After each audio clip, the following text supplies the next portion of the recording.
Hello everybody and welcome to this video all about how to make your business more resilient.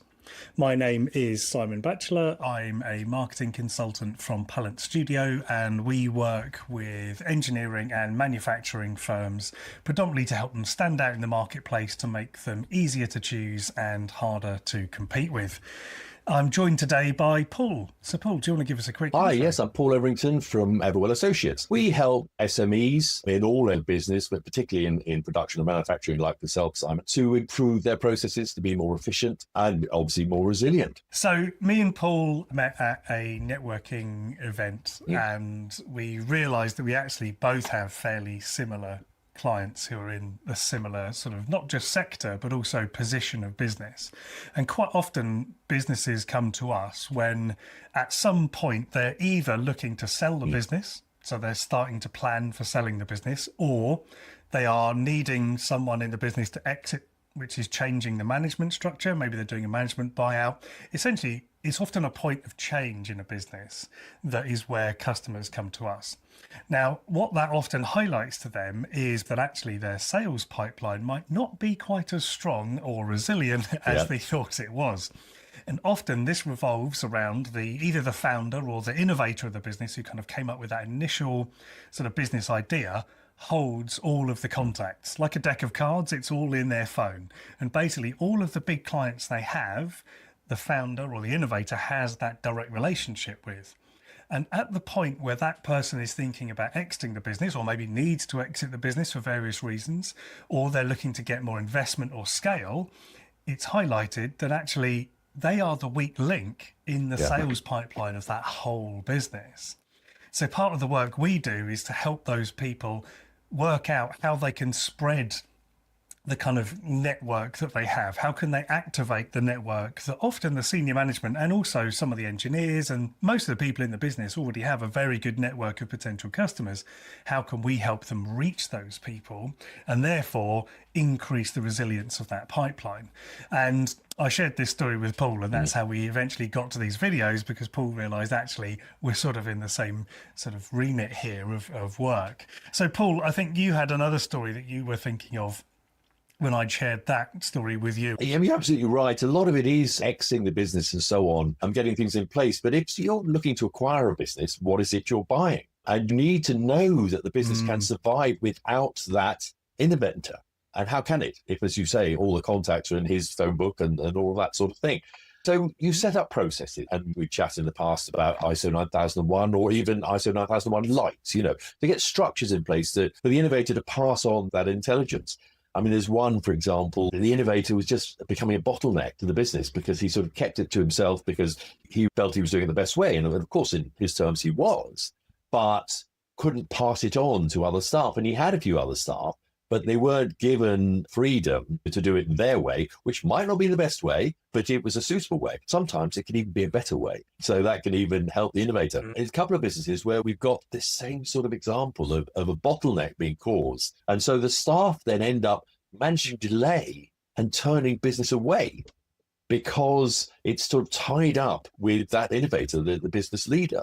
And so what we've helped them with is basically improving communication, trusting the staff.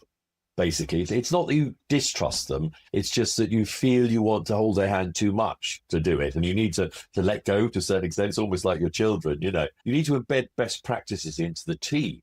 And you know what those best practices are. So you just need to write them down and then let them interact with you to possibly improve them. There may be opportunities for technology improvements and standardization, CRM systems, all these sort of things. But with one of the clients I'm referring to, just by these simple processes, we increased their turnover by 100% in 6 months. Then another 100% in the subsequent 18 months, all without adding staff.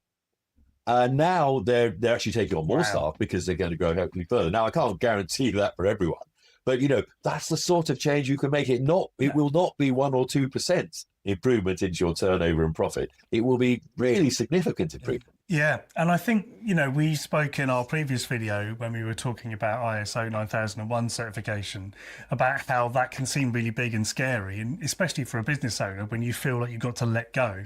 And I feel like in both of our stories, that's what we were talking about. It's that bit in your business where it grows to the point where you have to let go of something that you've always done. And that can be really difficult. And, there's a lot of different emotions and feelings that come up in that. And obviously, there is a good way of doing that and a bad way of doing it. And the bad way of doing it is to do what you were describing the person was doing in your story, which is they're holding on to everything and they are the bottleneck. They are the key decision maker. They have to sign off on everything. And when you realize actually that just delegating or allowing or enabling, almost empowering those people to be able to make their own decisions and manage their own processes because they've got the guardrails in place to make sure that the decisions go in the right way.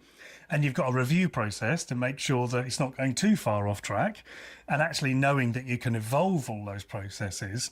I think really just in thinking about that for your business will help you get to a point where you realize, maybe slightly self-consciously and awkwardly, I'm the one holding this business back. And you might be sort of sat there in the office thinking, why are we not growing? I've got all these people and they're all very good and they're doing all this stuff, but we just can't grow.